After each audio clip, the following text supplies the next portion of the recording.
Esta es una producción de Grupo Fórmula. Ahora de viva voz, Paolo Salerno, socio gerente de Salerno y Asociados, expertos en energía. Gracias, de verdad te aprecio mucho que puedas estar de nuevo con nosotros, Paolo. Buen día. Buen día, Ricardo. ¿Cómo estás? Buen día a todos.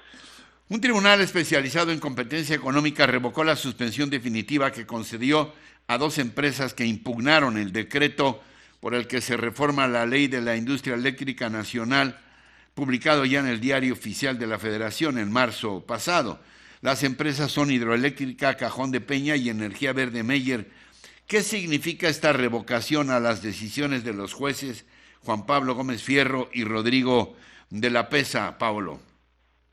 Pues realmente es una fase, Ricardo. Es decir, normalmente el amparo en México, a diferencia, por ejemplo, de otros países, se concede únicamente, digamos, a título personal. O sea, es decir, el efecto del amparo es solamente para el que interpone la queja, ¿no?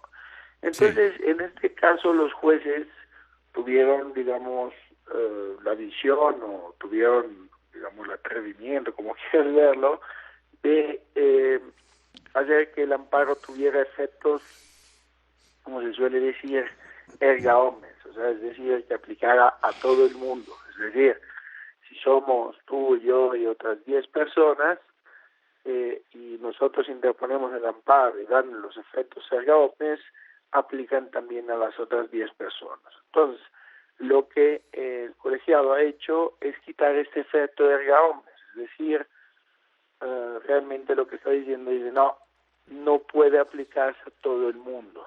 Ahora, hay que tener en cuenta muchos factores. O sea, se han presentado varios tipos de amparo.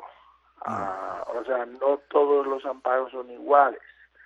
Algunos son muy similares, pero hay otros que, digamos, tienen un fondo distinto. ¿Por qué? Porque la reforma a la industria eléctrica tiene varias aristas. O sea, perdón, que aunque tengan en común que se oponen a una sí, reforma, tienen diferentes argumentos. Sí, claro. Bueno, o sea, es que el fondo es distinto. O sea, hay algunos amparos que se han presentado que están más enfocados a la violación del derecho del quejante, ¿no? O sea, de derechos jurídicos adquiridos, mientras que hay otros amparos que están más enfocados, por ejemplo, en la violación de, digamos, de cumplimiento de medidas de medio ambiente, ¿no? De cumplimiento de las metas de transición energética, etcétera. Entonces, aquí, ¿cuál es el tema? El tema es que, obviamente, el gobierno está intentando dar eco lo más que se pueda a esa decisión porque, entre comillas, los favorece. Pero realmente la moneda está en el aire, ¿no? Sí. ¿Por qué? Porque al final, quien tiene que resolver esto será la Suprema Corte de Justicia. O sea, eso es algo que es obvio, ¿no? Dada la importancia del tema, dada la importancia del fondo, sí, se verá. Ahora, una cosa muy interesante de las entrevistas que he podido leer, ¿no? De los exponentes, sobre todo el director de CFE, sí, es que hacen mucho hincapié en el tema de autoabastecimiento de pequeño productor. Y yo quisiera un poquito simplemente ayudar a entender algunos conceptos.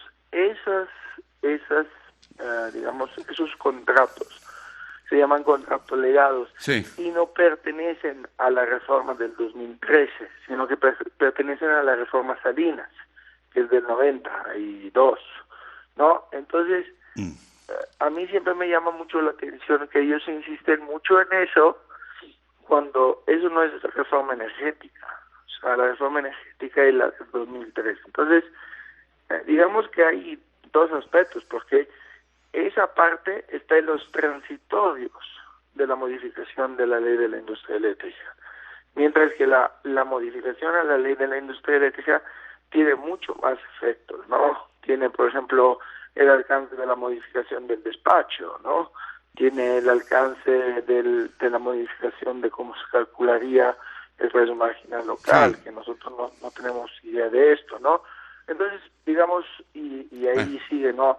La posibilidad, eso sí se me hace muy grave, de que la expedición de los permisos se rehaga a la planeación de CENER, ¿no?